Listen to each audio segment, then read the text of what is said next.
नमस्कार दोस्तों, कैसे हैं आप लोग। उम्मीद करता हूँ आप लोग बहुत अच्छे होंगे और आपकी तैयारी बहुत अच्छे से चल रही होगी।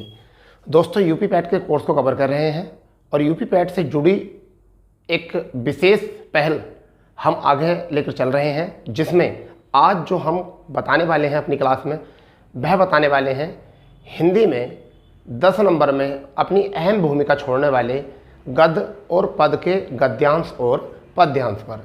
तो इसमें क्या होता है बेटा कि इसमें जो गद्य होता है, गद्य काव्य, वह होता है बहुत सरल और सरल लैंग्वेज में होता है। इसको बना कोई भी सकता है। परंतु जो होता है पद काव्य, यह बहुत डिफ़िकल्ट होता है, बहुत ही डिफ़िकल्ट होता है पद काव्य, और बच्चों को इसमें बहुत बड़ी प्रॉब्लम का सामना करना पड़ता है। तो आज आपकी प्रॉब्लम को समाप्त करने के लिए, उससे मुक्ति दिलाने के लिए हम आपके सामने उपस्थित हैं कि क्या होनी चाहिए आपकी अप्रोच और क्या होनी चाहिए आपकी मानसिकता आपके एग्ज़ाम हॉल में बैठते समय। और जब आपके सामने आए क्वेश्चन और बना हुआ है तो आपकी आंखें हो जानी चाहिए बिल्कुल बड़ी कि अरे वाह, ये तो बहुत ही ईजी है। तो आज हम बात करने वाले हैं आपके पद काव्य पर। देखिए क्या है, आपको दिख रहा होगा। थोड़ा सा क्वालिटी बढ़ा लेना वीडियो का, क्योंकि जब वो क्वालिटी बढ़ा लोगे तो ये बहुत क्लियर दिखाई देगा आपको। तो यहाँ पर हमारे सामने जो है ये एक पद काव्य है। पद काव्य उसमें लिखा है आज बरसों बाद, ठीक है, आज बरसों बाद उठी है इच्छा हम कुछ कर दिखाएं। आज बरसों बाद उठी है इच्छा हम कुछ कर दिखाएं, एक अनोखा जश्न मनाएं, अपना कोरा अस्तित्व जमाएं। आज बरसों बाद सूखे पत्तों पर बसंत ऋतु आई है। आज बरसों बाद सूखे पत्तों पर बसंत ऋतु आई है। विचार रूपी कलियों पर बहार खिलाई है। विचार रूपी कलियों पर बहार खिलाई है। गहनता की फसल लहलाई है। गहनता की फसल लहलाई है। शायद इसी कारण आज बरसों बाद उठी है इच्छा हम कुछ कर दिखाएं, अपना कोरा अस्तित्व जमाएं।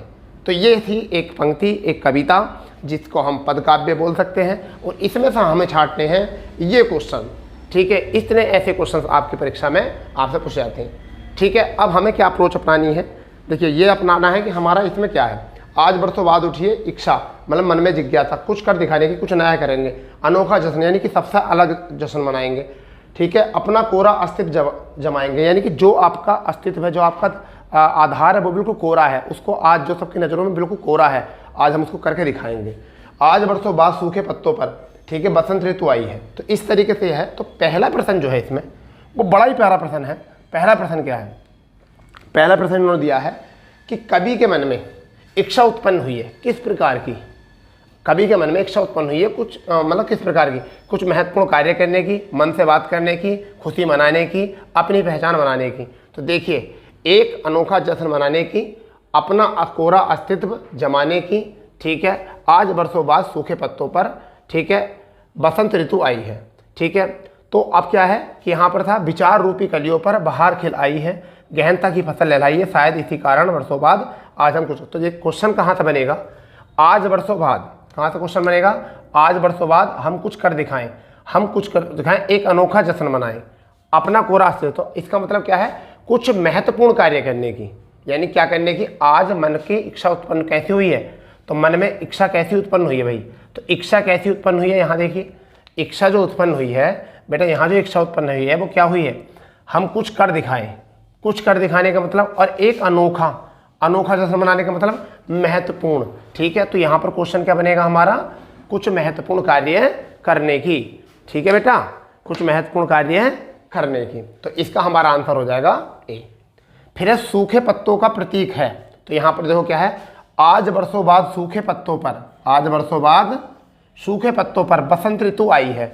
सूखे पत्तों का मतलब क्या है, जब आदमी क्या होता है कि सूखे पत्तों बसंत आने का मतलब जब पेड़ सूख जाता है तो उस पर नए पत्ते आते हैं। तो ऐसे व्यक्ति हो गए जैसे बिल्कुल सुस्त व्यक्ति है और उसके अंदर जो है मन विचार है उसके बिल्कुल सुस्त हैं और उसके अंदर एकदम एनर्जी कहीं से आ जाए। तो यहाँ पर क्या है, सूखे पत्ते प्रतीक का मन है यहाँ पर मन के सूनेपन, यानी कि बिल्कुल लेजी रहना, बिल्कुल आलस से भरा हुआ रहना, बिल्कुल मरी मरी तरीके से बातें करना, यहाँ पर ये है। तो सूखे पत्तों का मतलब क्या है, सूखे पत्ते किसको प्रतीक बताए, मन में सूनेपन को। तो यहाँ है आज बरसों बाद सूने मन पर बसंत ऋतु आई है, यानी कि सूने मन में खुशी आई है, जिज्ञासा आई है एक तरीके की, ठीक है। ये हो गया है। तीसरा क्वेश्चन है गहनता की फसल। आज क्या तीसरा क्वेश्चन, गहनता की फसल से कवि का क्या आशय है। यानी कभी ने इसमें गद्यांश में क्या कहा, गहनता की फसल को क्या कहा है, यानी कि गहनता की फसल को क्या कहा है, तो गहनता की फसल लहलाई है।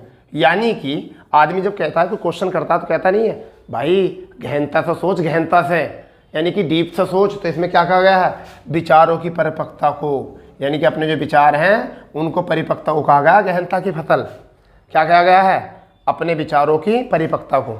ठीक है दोस्तों, अब बात आती है चौथे क्वेश्चन में, किन कलियों पर बहार का आगमन हुआ है, किन कलियों पर बहार का आगमन हुआ है।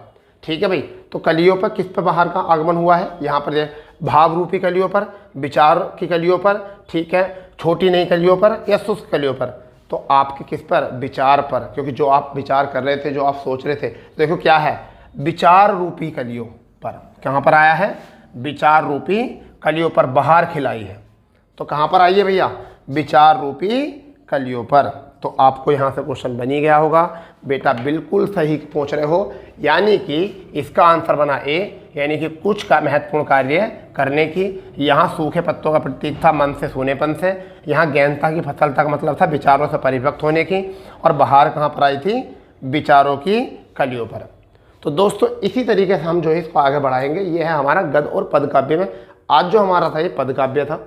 अगर आपको बहुत अच्छे से समझ में आया हो, अगर आपको सेशन में मजा आया हो, तो अपने दोस्तों को शेयर करेंगे और ज़्यादा से ज़्यादा चैनल को सब्सक्राइब करेंगे। और जो नए कैंडिडेट हैं वो तो ज़रूर कर लीजिए, क्योंकि ऐसी जो है अपडेट आपको मिलते रहेंगे। ठीक है दोस्तों, और हम 8 बजे डेली जो है क्लास लेकर आते हैं पैट के सिलेबस की, जीएस की। उसके बाद 8:30 बजे से हमारी जो क्लास होती है वो भी जीएस में होती है या फिर यूपी पैट के सिलेबस से जुड़ी होती है। तो दोस्तों मिलते हैं एक ऐसी अनोखी क्लास के साथ। जय हिंद, जय भारत, वंदे मातरम।